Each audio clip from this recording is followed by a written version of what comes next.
बिस्मिल्लाहिर्रहमानिर्रहीम। नाज़रीन, आप देख रहे हैं प्रोग्राम अज़मतनामा और मैं हूं आपका होस्ट अज़मत ख़ान। नाज़रीन, आज का जो व्लॉग है ये मेरी ज़ाती ज़िंदगी के हवाले से है और इसमें मैं आपसे दीगर चीज़ें तो हम शेयर करते रहते हैं, लेकिन ज़ाहिर है लोगों का इंटरेस्ट होता है कि साफ़ी की निजी ज़िंदगी में भी बातचीत की जाए और देखा परखा जाए। ज़ाहिर है लोग बात करना भी चाहते हैं। ज़ाहिर है जब हम लोगों के बारे में बात करते हैं तो फिर हमारी बातें भी लोगों को करनी चाहिए और लोग पूछते हैं। बहुत सारे लोग मोहब्बत में पूछते हैं, बहुत सारे लोगों की कोई वजह और हो सकती है। ये कहानी जो आज की है मैंने सोशल मीडिया अकाउंट्स पे भी लिखा है और बेतहाशा लोगों ने उसमें मुबारकबाद का पैगाम दिए हैं और कुछ लोगों ने तो बाकायदा फ़ोन किया, कुछ ने स्टेटस देख कर के वहाँ पे रिप्लाई किया, कुछ ने फेसबुक पे कमेंट्स की सूरत में किया और कुछ लोगों ने बाकायदा से फ़ोन किए हैं और व्हाट्सएप मैसेजेस भी हैं। बहुत सारे लोगों को मैं अभी तक जवाब नहीं दे सका हूँ क्योंकि रात को जब मैं बिल्कुल फ्री हो जाऊँगा तो फिर एक एक शख्स को मेरे पे वाजिब है कि हर शख्स को मैं रिप्लाई करूँ। जिसने माशाल्लाह लिखा है उसको जज़ाकल्लाह, जिसने मुबारकबाद दी है उसको खैर मुबारक, शुक्रिया और ये सारी चीज़ें, और जिसने तफसीली कमेंट किया उसको तफसीली जवाब। ये मेरी वैसे भी आदत है और मैं दूँगा भी। ये गाड़ी मुझे किस तरह से इनाम मिला, इसकी कहानी बताने से पहले मैं आपको एक चीज़ ये बताता हूँ कि हमने एक दोस्त के पास, हमारे जानने वाले हैं, मेरे इलाके के हैं, उनके पास एक गाड़ी थी। उन्होंने कहा जी कि ये गाड़ी आप ले लें और इसके कागजात में थोड़ा सा ये मसला है और आप बेहतर इस मसले को हल करवा सकते हैं, आपकी पहुंच है, आप लाहौर में इसके कागजात सेट करवा लें। तो मैंने तकरीबन 70,000 रुपये लाहौर में एक दोस्त को भेजे। मैंने कहा यार ये पैसे आप रखें और मेरी गाड़ी के ये वाले कागजात आप सेट करवा के मुझे भेज दें। इस दौरान मुझे नहीं अंदाज़ा था कि जिस शख्स से मैं 2 लाख रुपए में गाड़ी ले रहा हूँ इसका बयाना उन्होंने 60,000 रुपये हमारे एक और जानने वाले हैं उनसे भी ले लिया है। अब ज़ाहिर है जिसने गाड़ी मुझे दी थी उनकी गलती थी कि वो जिससे बयाना लिया हुआ था उसको गाड़ी उसको देनी चाहिए थी, हमें नहीं देनी चाहिए थी, लेकिन उनकी गलती थी। फिर भी मैंने कोशिश की, भाई को बोला कि आप रिक्वेस्ट कर लें इनसे कि कोई इशू नहीं है, ये दोनों आप बैठ जाएँ, ये आपका बयाना वापस कर देते हैं और माजरत भी करते हैं और हम भी आपसे माजरत करते हैं। अगर आप कबूल करते हैं तो इट्स ओके, नहीं करते तो ये गाड़ी है और आप ले जाएं। खैर हमने बड़ा दिल किया, उनको गाड़ी भी दे दी और हमने कहा कि पैसे आप कल दे दीजिएगा, लेकिन उन्होंने उसी दिन पैसे हमें 2 लाख रुपए दिए और गाड़ी वो ले गए। और अल्लाह ताला की ज़ात बड़ी है, कोई इतना इशू नहीं था कि अगर हम गाड़ी वापस ना भी करते तो कोई आसमान नीचे नहीं आना था, लेकिन हमने गाड़ी वापस कर दी अल्लाह ताला की रज़ा के लिए। अब हुआ ये कि उससे 1 दिन बाद 2 दिन बाद मैं जा रहा था तो मुझे जहाँ पे मेरी सारी डाक आती है डेली बेसिस पे, वहाँ मुझे एक लेटर आया बैंक की तरफ से। और मैंने आते रहती हैं चीज़ें तो कुछ ज़रूरी हो तो खोल लेते हैं, वरना वो जब टाइम मिले तो फिर खोलते हैं। तो मैंने वो वैसे ही खोल लिया लेटर। अब कोविड के दिनों की बाद की ये सूरत हाल है, तो मैंने देखा कि उसमें कांग्रेचुलेशन और से सारी चीज़ें लिखी हुई थी कि आपने गाड़ी विन की है और ये था। पहले तो मुझे यकीन नहीं आया, मैं समझा कि ये कोई फ्रॉड हो सकता है, जिस तरह से आजकल डिजिटल का ज़माना है और फ्रॉड भी डिजिटल हो रहे हैं, तो ये शायद किसी ने उससे 2 कदम आगे जाकर प्रिंट की ज़रूरत में कर दिया होगा, ये एनवेलप बैंक इस्लामी का बनाया होगा और ये लिखा होगा और ये सारी चीज़ें। तो रात तो मुझे खुशी में और इस तरह की कैफियत में नींद भी सही से नहीं आई कि पता नहीं गाड़ी निकली है या नहीं। अगर निकली है तो मैंने अपने जहन में सबसे लोएस्ट गाड़ी का बिठा लिया, अगर निकली है तो ये होगी, ताकि बड़ी का ख्वाब ना देखें।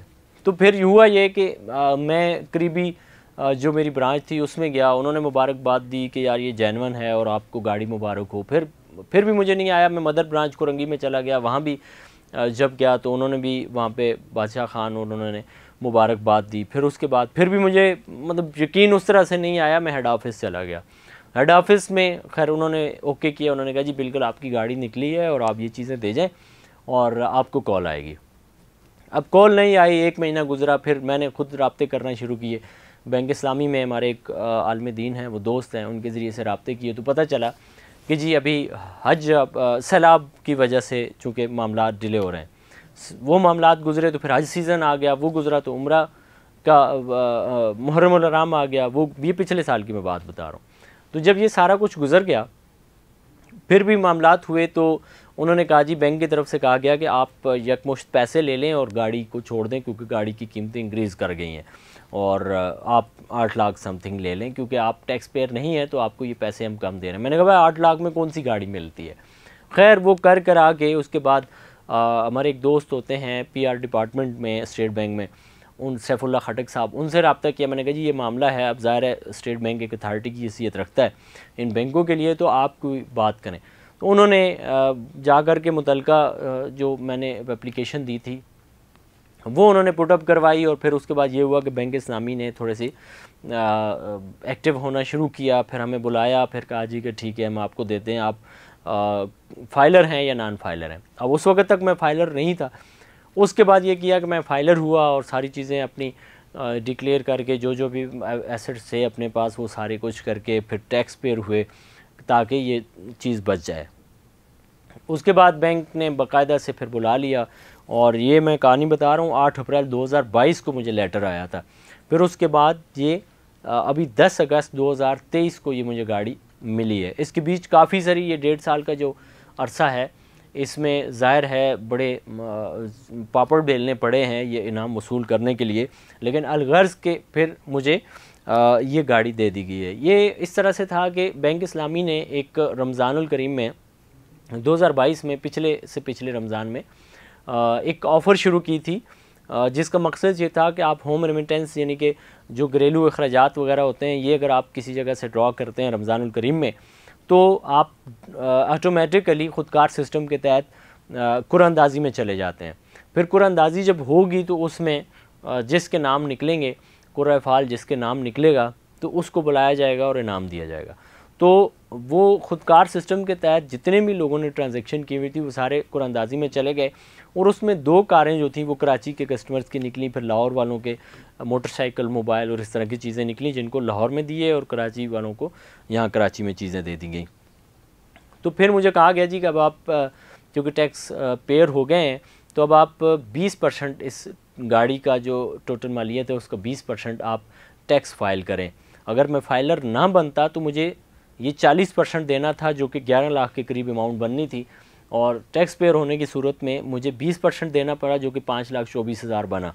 और यूँ मुझे ये 31 मई को बाकायदा एक हेड ऑफिस में तकरीब हुई, और उस तकरीब में ये गाड़ी जो है वो गोल्ड लूटलो के जो फरहान महमूद साहब हैं वो भी थे, CEO हैं गोल्ड लूटलो, एक मोबाइल एप्लीकेशन है वो इस तरह की चीज़ें करते रहते हैं, उनका इश्तराक था बैंक इस्लामी के साथ। बैंक इस्लामी के सैयद आमिर साहब भी थे जो CEO हैं, और इन दोनों की मौजूदगी में दीगर ऑफिसर्स भी थे, और ये फिर हमें चाबी दे दी गई बाकायदा। और फिर उसके बाद ये साथ में टैक्स की वो FPR के लेटर दिए गए, आप टैक्स जमा करवा के फिर आएँ और गाड़ी ले जाएँ। लेकिन इस दौरान फिर मुझे ज़ाहिर है 31 मई को ये तकरीब हुई बैंक इस्लामी के हेड ऑफिस में। उसके बाद मैं छुट्टियां चला गया, फिर 1.5 महीने के बाद अब जब मैं वापस आया हूँ तो 10 अगस्त को फाइनली मुझे हेड ऑफिस क्लिफ्टन में ये गाड़ी डिलीवर कर दी गई है। तो ये सारी सूरत हाल है। मैं ये समझता हूँ कि ये अल्लाह ताला की तरफ से है कि जब वो चाहता है आपको छप्पर फाड़ के देता है, और वो अपने गैब के ख़जानों से आपको देता है एक जब वक्त आता है। तो ये हमारी औकात नहीं, बस रब्बुल इज़्ज़त की अता है कि उसने ये दी है, और ये माज़ उसका फ़ज़्ल व करम है। अल्लाह ताला ये चीज़ हमें इस्तेमाल करने की तौफ़ीक अता फ़रमाए, और जितने भी आप लोग सुन रहे हैं आपको भी इसी तरह अपने गैब के ख़जानों से नवाज़े। इसी के साथ अपने मेज़बान अज़मत ख़ान को दीजिए इजाज़त, अल्लाह ने के बाद।